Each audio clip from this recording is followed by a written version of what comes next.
Hello guys, പുതിയൊരു വ്ളോഗിലേക്ക് സ്വാഗതം. അപ്പോൾ ഞാൻ ഇന്നലെ പറഞ്ഞിട്ടില്ലായിരുന്നു നമ്മൾ ബട്ടൂരേൻ്റെ കൂടെ ചെയ്ത ഗാർലിക് ചിക്കൻ്റെ റെസിപ്പി ഇടാന്ന്. അപ്പോൾ അതാണ് കേട്ടോ റെസിപ്പി. നമ്മൾ ഇതെന്താണെന്ന് വെച്ചിട്ടുണ്ടെങ്കിൽ ഈ കളർ ശ്രദ്ധിക്കേണ്ട, കാരണം ഇത് സത്യം പറഞ്ഞാൽ ഗാർലിക് ചിക്കൻ ചെയ്യുമ്പോൾ നമ്മൾ ചിക്കന് മാരിനേറ്റ് ചെയ്യുമ്പോൾ മുളകൊന്നും ഇടൂല, മുളകും മഞ്ഞളും മല്ലിയൊന്നും ഇടൂല. പക്ഷെ ഞാനിത് നല്ല ചിക്കൻ വാങ്ങിയപ്പോൾ ഓർമ്മയില്ല എല്ലാം കൂടി മസാല തേച്ച് മാരിനേറ്റ് ചെയ്ത് ഫ്രിഡ്ജിൽ വെച്ചതാണ്. അപ്പോൾ അതിൽ കുറച്ച് ചിക്കൻ എടുത്തിട്ടാണ് നമ്മളിത് ഉണ്ടാക്കുന്നത്. അപ്പോൾ ശരിക്കും ഗാർലിക് ചിക്കൻ ചെയ്യുമ്പോൾ ചെയ്യേണ്ടതെന്ന് വെച്ചിട്ടുണ്ടെങ്കിൽ ഉപ്പ്, കോൺഫ്ലോർ, ഒരു മുട്ട, പിന്നെ എന്ത് ചെയ്യുക, ഇഞ്ചി കുറച്ച് ഗ്രേറ്റ് ചെയ്തത്, പിന്നെ വെളുത്തുള്ളി, അത്രയും ഇട്ടിട്ട് എന്ത് ചെയ്യാം, നല്ലതുപോലെ മിക്സ് ചെയ്ത് ഒരു അരമണിക്കൂർ നമ്മൾ റെസ്റ്റ് ചെയ്യാൻ വെക്കണം. അരമണിക്കൂർ ഈ മസാല ഒന്ന് പിടിക്കാൻ വേണ്ടിയിട്ട്. അപ്പോൾ അങ്ങനെ പിടിച്ചതിന് ശേഷം നമ്മളിത് പൊരിച്ചെടുക്കാൻ വേണ്ട. അപ്പോൾ നമ്മളൊരു അടുപ്പത്ത് പാൻ വെച്ച് എന്നിട്ട് അതിൽ പൊരിച്ചെടുത്തു. അപ്പോൾ ഞാനതിൽ കുറച്ചധികം ചിക്കൻ ഉണ്ടായിരുന്നു. പക്ഷെ അപ്പോൾ ഞാൻ എല്ലാം കൂടി വേഗം പണി തീരാൻ വേണ്ടിയിട്ട് ബട്ടൂര കൂടി ഉണ്ടാക്കണ്ടല്ലോ, അതുകൊണ്ട് തന്നെ എല്ലാം കൂടി ഒറ്റ ബാച്ചിൽ ഒറ്റയടിക്ക് പൊരിച്ചെടുത്തു. പക്ഷെ അത് മുട്ടയും കൂടി ഒക്കെ ഉള്ളതുകൊണ്ട് എല്ലാം കൂടി കൂട്ടി പിടിച്ച് തിരിച്ചെടുക്കാൻ ഭയങ്കര ബുദ്ധിമുട്ടായി. നിങ്ങളങ്ങനെ ചെയ്യാതിരിക്കാം. നമ്മളെന്താ ചെയ്യാം, ഓരോ ബാച്ചായിട്ട് കുറേ ചിക്കൻ ഉണ്ടെങ്കിൽ ബാച്ചായിട്ട് നല്ലപോലെ പൊരിച്ചെടുക്കുക. പിന്നെ ഇത് കുറച്ചുകൂടി ചെറിയ കഷ്ണമാക്കണം കേട്ടോ. ചെറിയ കഷ്ണമാക്കാൻ ഞാൻ വിട്ടുപോയതാണ്. ചെറിയ കഷ്ണമാകുമ്പോഴാണ് കുറച്ചുകൂടി ഇതിൻ്റെ റെസിപ്പിയിലൊക്കെ അങ്ങനെയാണ് പറയുന്നത്. പക്ഷെ ഇത് ഞാനത് മറന്നുപോയതാണ് ചെറിയ കഷ്ണമാക്കാൻ. അങ്ങനെ ഇത് രണ്ട് സൈഡും നമ്മൾ പാനിലിട്ടിട്ട് നല്ലതുപോലെ ഒരു ഗോൾഡൻ ബ്രൗൺ ആവണ വരെ നല്ലതുപോലെ പൊരിച്ചെടുക്കാം. ഓക്കെ, അതാണ് ഇത് ചെയ്യുമ്പോഴുള്ള ഫസ്റ്റ് സ്റ്റെപ്പ് എന്ന് പറയുന്നത്. അങ്ങനെ പൊരിച്ചെടുത്ത് കഴിഞ്ഞതിന് ശേഷം നമ്മൾ എന്ത് ചെയ്യാണ്, അടുത്ത സ്റ്റെപ്പിലേക്ക് കിടക്കുകയാണ്. ഈ ചിക്കൻ എല്ലാം കൂടി ഈ പാനിൽ നിന്ന് മാറ്റാം.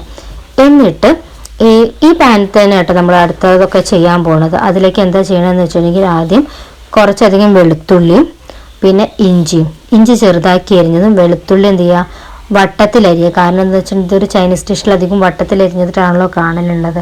അങ്ങനെ വട്ടത്തിലരിഞ്ഞ് എന്ത് ചെയ്യാം വെക്കുക. എന്നിട്ട് അത് രണ്ടും കൂടി ഈ എണ്ണയിൽ തന്നെ വേണമെങ്കിൽ ആവശ്യത്തിന് കുറച്ചുകൂടി ഓയിൽ ഒഴിക്കാം. എന്നിട്ട് അതിലേക്ക് നല്ലതുപോലെ ഇട്ടിട്ട് സോട്ട് ചെയ്തെടുക്കാം.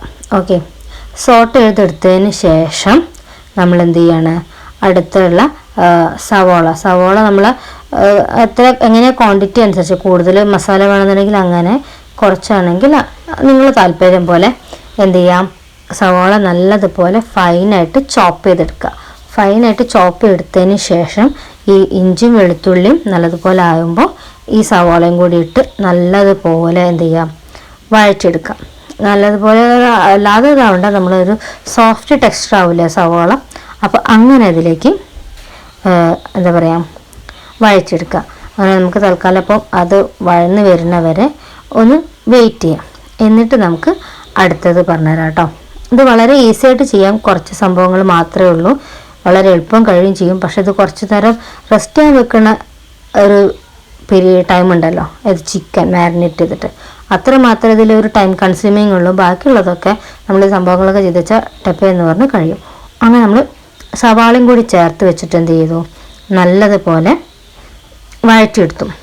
അങ്ങനെ വഴറ്റി എടുത്തതിന് ശേഷം നമ്മൾ അതിലേക്ക് എന്ത് ചേർക്കുമെന്നറിയാം, കുറച്ച് സോസുകൾ ചേർക്കും. സോസ് എന്ന് പറഞ്ഞാൽ നമ്മൾ സോയാ സോസ് കുറച്ച് ചേർത്തിട്ട് വല്ല അധികമൊന്നും ചേർത്തിട്ടില്ല. പിന്നെ റെഡ് ചില്ലി പേസ്റ്റ് ആണെന്നുണ്ടെങ്കിൽ, റെഡ് ചില്ലി സോസ് ഉണ്ടാവില്ല, അതാണെന്നുണ്ടെങ്കിൽ കുറച്ചുകൂടി കളറ് കിട്ടും ഗ്രേവിക്ക്. പക്ഷെ എൻ്റെ അടുത്ത് ഗ്രീൻ ചില്ലി സോസാണ് ഉണ്ടായിരുന്നത്, അതുകൊണ്ട് ഞാൻ അതാണ് കേട്ടോ ചേർത്തത്. അപ്പോൾ അത് കറിക്ക് കളറിൻ്റെ ഒരു വ്യത്യാസം ഉണ്ടാവും. അപ്പോൾ റെഡ് ആണെന്നുണ്ടെങ്കിൽ കുറച്ചുകൂടി നല്ല കളറുണ്ടാവും. അങ്ങനെ അത് ചേർക്കണം. അത് ചേർത്തിട്ട് നമ്മൾ പിന്നെ ആവശ്യമുള്ള ഉപ്പ് ചേർക്കണം. ഓക്കെ, ഉപ്പ് ചേർക്കാം. പിന്നെ എന്ത് ചെയ്യുക, നമ്മൾ കുറച്ച് ഈ വിനാഗിരി ചേർക്കണം. പക്ഷേ വിനാഗിരി എൻ്റെ അടുത്ത് ഇല്ലാത്തതുകൊണ്ട് തന്നെ ഞാൻ ഒരു ഹാഫ് ലെമൺ ജ്യൂസ് പിഴിഞ്ഞിട്ടാണ് ഒഴിച്ചത്. അങ്ങനെ അത് നല്ലതുപോലെ ചെയ്തതിന് ശേഷം എന്ത് ചെയ്യുക, നമ്മൾ ചിക്കൻ ഇടുക. വറുത്ത് വെച്ച ചിക്കൻ ഉണ്ടല്ലോ അത് ചേർക്കുക. എന്നിട്ട് നല്ലതുപോലെ ഒന്ന് ഇളക്കി എല്ലാം കൂടി ജോയിൻ ചെയ്തതിന് ശേഷം നമ്മൾ ആവശ്യത്തിനുള്ള വെള്ളം ഒഴിക്കാം. ഞാൻ തിളപ്പിച്ച വെള്ളം കേട്ടോ, ഏകദേശം തിളച്ച വെള്ളം കുറച്ച് ചൂടാറിയതിനു ശേഷമാണ് ഒഴിച്ചത്. അങ്ങനെ അത് നല്ലതുപോലെ ഇളക്കി അതിലേക്ക് നമ്മൾ ചേർത്തെന്ന് വെച്ചിട്ടുണ്ടെങ്കിൽ കുറച്ച് വെള്ളത്തിൽ ആവശ്യത്തിന് കോൺഫ്ലവർ, ഒരു ടീസ്പൂൺ, ഒരു ടേബിൾ സ്പൂൺ ഒറ്റ നമ്മളെ ഗ്രേവി ഒക്കെ കുറുകേണ്ടതിനനുസരിച്ചിട്ട് നമുക്ക് നല്ലോണം കുറുകിയിട്ട് ടൈറ്റ് ആണെങ്കിൽ കുറച്ച് അധികം ചേർത്തുകൊണ്ട് വെള്ളം കുറച്ച് ചേർത്താൽ മതി. പക്ഷേ ഞങ്ങൾക്ക് കുറച്ച് ഗ്രേവി ആവശ്യമുണ്ട്, ബട്ടൂരയുടെ കൂടെയാണ് വിളമ്പണം എന്നുള്ളതുകൊണ്ട് കുറച്ച് ഗ്രേവി ആവശ്യമുണ്ടായിരുന്നു. അതുകൊണ്ട് തന്നെ എന്ത് ചെയ്തു, ഞാൻ കുറച്ചധികം വെള്ളം ഒഴിച്ചു.